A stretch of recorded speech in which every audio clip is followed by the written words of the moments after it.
तो हरियाणा विधानसभा के बजट सत्र की कार्यवाही अनिश्चितकालीन तक के लिए स्थगित कर दी गई है। सत्र के दौरान कई मुद्दों को लेकर पक्ष और विपक्ष में नोकझोंक देखने को मिली है। हमारे वरिष्ठ संवाददाता पवन सिवर ने सत्र के बाद विधायकों से खास बातचीत की है, आपको सुनवाते हैं।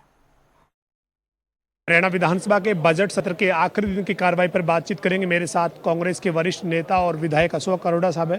अरोड़ा साहब, ये जो बजट सत्र रहा है, इसको आप किस तरीके से देखते हैं? तमाम मुद्दों पर चर्चा हुई, कई मुद्दों पर विपक्ष ने अपनी बात रखी, कैसे देखते हैं? देखिए, बहुत अच्छे ढंग से चर्चा हुई, क्वेश्चन और भी हुआ, परंतु दुख है कि जो बात उठाई जाती है ना, उसका जवाब नहीं मिलता। मुख्यमंत्री जी ने 2 बार, एक बार 3 घंटे के लगभग, एक बार 2.5 घंटे के लगभग चर्चा में भाग लेते, गवर्नर ड्रेस हो या बजट की बात हो, परंतु जो हमने उस पर इशू उठाए उनको नकारात्मक लिया गया। कई सुझाव मैंने अच्छे दिए, कम से कम वो मानने चाहिए थे। इसके साथ ही सर सवाल है, जो इस बार का ये बजट सत्र है, ये अपने आप में इसलिए और ज़्यादा खास हो गया क्योंकि इस बीच राज्यसभा का चुनाव था और जिस तरीके की स्थितियां पैदा हुई, उसको लेकर आप कैसे देखते हैं? जो आप चर्चा की बात कर रहे थे, आज भी आपने कोशिश की कि बात इसके ऊपर हो, सदन में लोकतंत्र की गला घोटने की जो बात कांग्रेस पार्टी करी, उस पर चर्चा की आप बात कर रहे थे। देखिए, मैंने उनसे कहा, मैंने कहा एक समय था जब कांग्रेस पार्टी बहुमत में थी और लोकदल के 31 MLA थे।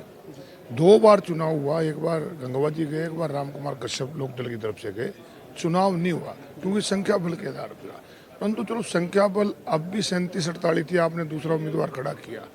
मेरा ये कहना था, जो कि उन्होंने सुनना जैसे शोर कर दिया, मेरा उनमें ये कहना है कि चलो जिन लोग चले गए क्रॉस वोट करके वो तो ठीक है, परंतु जो 4 वोट रिजेक्ट की गई ना, वो एक किस्म के प्रजातंत्र का गला घोटना है। मैं खुद काउंटिंग एजेंट था, रिटर्निंग अफसर ने खुद उनको, उनमें से 2 वोट कही कि ये वैलिड है और उनको फिर इनवैलिड कर दिया गया। और 1 वोट जो परमवीर जी की थी, ये मेरे को लगभग 36 साल हो गए राजनीति में। जब भी कोई कैंडिडेट, उम्र है उतना आपका अनुभव, जब भी कोई कैंडिडेट वोट डालने जाता है MLA, अगर किसी को वहाँ पर ऑब्जेक्शन है, पोलिंग एजेंट को है, इलेक्शन एजेंट को है, वो उस समय रेज करता है और उसकी वोट एक साइड में रख दी जाती है। जब उसकी वीडियो देख के जब तक निर्णय नहीं होता, वो वोट कास्ट नहीं होती। और इवन चुनाव आयोग से भी आपको याद हो, पिछली बार किरण चौधरी की और बत्रा जी की वोट चुनाव आयोग के इंटरव्यू के बाद डाली गई थी।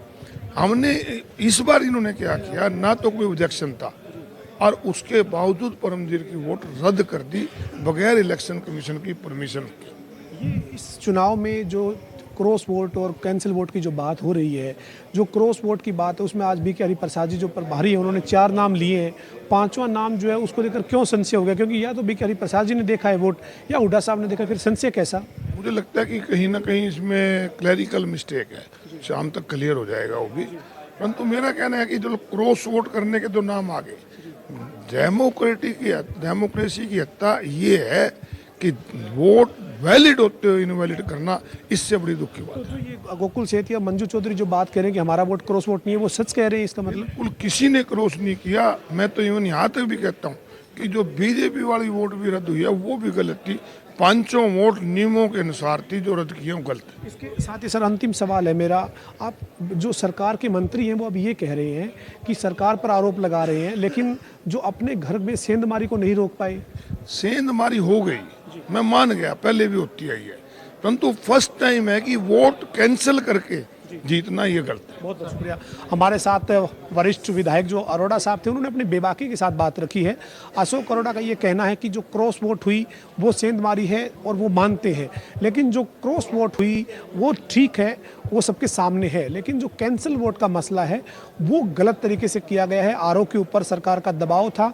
यहाँ तक कि नहीं, अशोक अरोड़ा ये भी कह रहे हैं कि जो इनवैलिड वोट कांग्रेस की है वो भी गलत इनवैलिड करार दी गई है और जो बीजेपी की एक वोट इनवैलिड करार दी गई है वो भी गलत इनवैलिड करवाई गई है। वीडियो जर्नलिस्ट विजेंद्र के साथ पवन सिंह और जनता TV, चंडीगढ़।